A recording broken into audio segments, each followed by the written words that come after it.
부산도시공사가 동부산 관광단지 내에 골프장과 콘도를 조성하고 있는 해운대 골프앤리조트 PFB에 대해 회원권 분양대금 전액을 신탁에 맡기지 않고 자사명의 통장으로 받아 사용토록 해온 것으로 드러났습니다. 취재 결과 PFB는 신탁사와 자본금은 물론 분양금 등 모든 자금에 대한 신탁 계약까지 체결돼 있었습니다. 공사 측은 그러나 이 같은 사실을 알면서도 방치해오다 취재가 시작되자 뒤늦게 진상조사를 하겠다는 입장입니다. 왜 PFB는 그리도 자금 관리를 직접 하려 애를 썼는지, 공사는 부산 시민의 혈세로 조성된 사업부지에 대해 온갖 특혜를 주면서 아직 공사 소유인 토지의 이용권 분양대금까지 PFB가 받아 사용토록 방치해왔는지 모두가 의문뿐입니다. 부산도시공사가 부산 시민의 돈을 관리하지 않겠다면 이제 그 이유와 사용처를 알아봐야 할 곳은 사법당국뿐입니다. 보도에 백범유 기자입니다. 동부산 골프앤리조트 PFB와 한국자산신탁이 지난 2010년 9월 29일 체결한 자금관리 업무 위탁계약서입니다. PFB가 위탁자, 한국자산신탁이 수탁자의 지위에 서며 한국자산신탁을 법인세법상의 자금관리 사무수탁회사로 지정해 위탁자금의 관리 등을 맡긴다는 내용입니다.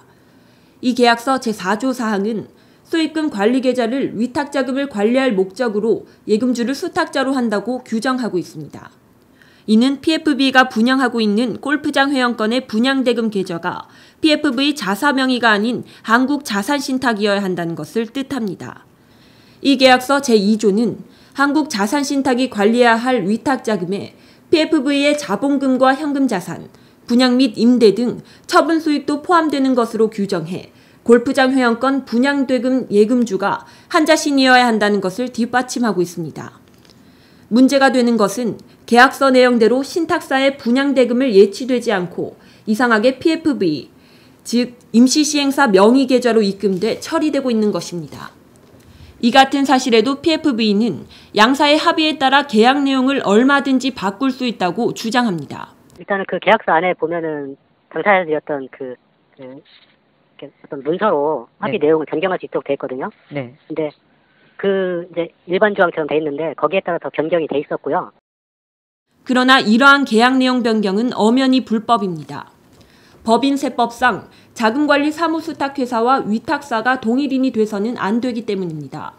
그동안 관리감독 책임에 의무가 없다던 부산도시공사는 취재 과정에서 PFB와 한국자산신탁이 체결한 이 자금관리 업무 위탁계약을 제시하자 태도가 돌변했습니다.